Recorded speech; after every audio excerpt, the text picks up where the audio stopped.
E aí pessoal, tudo bem? Hoje, dia 20 de abril, é um dia importante para a memória, para a cultura, para a história de Campos do Jordão. É o dia de nascimento de Aracaki Masakazu.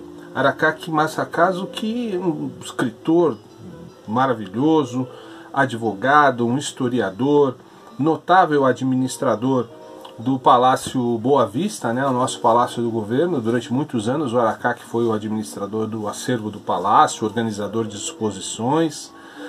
Os pais de Aracaki vieram do Japão e chegaram no Brasil em 1918, vindos certamente do reflexo da Primeira Guerra Mundial lá no Japão.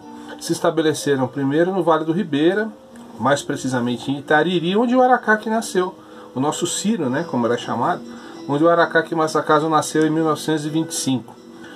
Eles foram para Santos, né, a família toda foi para Santos, estavam estabelecidos lá em Santos, e aí um dos irmãos, um dos filhos do Seisei, que era o pai do Aracaki, teve tuberculose. Então a família toda veio para Campos do Jordão e aqui se estabeleceu, né? E aí a partir daí o Aracaki Masakazu passou a ter uma ligação muito profunda com a cidade. Foi estudar direito, né? Foi ser advogado. Em 1948 ele tinha aí 23 anos de idade. Ele criou a Comercial Aracaki, né? Onde os irmãos trabalhavam, etc.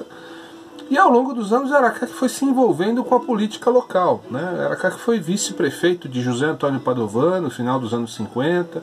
Depois foi vice também de Miguel Lopes Pina no começo da década de 60, antes da ditadura militar, né?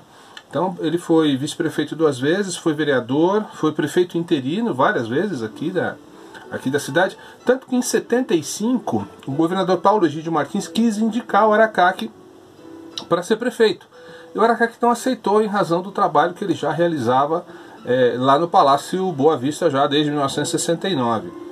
O que aconteceu depois foi que o Paulo Egídio Martins indicou Flávio Rude Ramos para ser o prefeito de Campos do Jordão. Então, efetivamente, o Aracaki poderia ter sido prefeito, não só o vice-prefeito, mas interino. Aracaki era um homem de direita, né? Chegou a participar, a organizar aqui aquela marcha da família, antes que eclodiu na ditadura militar de 64. Era um homem muito próximo do governo do Estado, né? Dos governos do Estado, dos vários governadores. Agora, um homem que batalhou muito pela implantação do turismo na cidade, fez parte de diversas comissões, viajou, foi várias vezes ao Palácio dos Campos Elíseos, onde era antigamente o governo, antes da inauguração do Palácio dos Bandeirantes, onde era a sede do governo do Estado, né? Então Aracaki sempre participou muito, sempre lutou muito pelo desenvolvimento e pelo progresso de Campos do Jordão. E tem uma situação interessante que a gente vai falar no próximo vídeo, que é a produção literária do Aracaki. Todo o legado que ele deixou pra gente aqui é muito importante, a gente vai falar dele daqui a pouquinho também. Viva sempre a memória de Aracaki Masakazu, um dos grandes nomes não só da cultura, mas de toda a história de Campos do Jordão. Até daqui a pouco.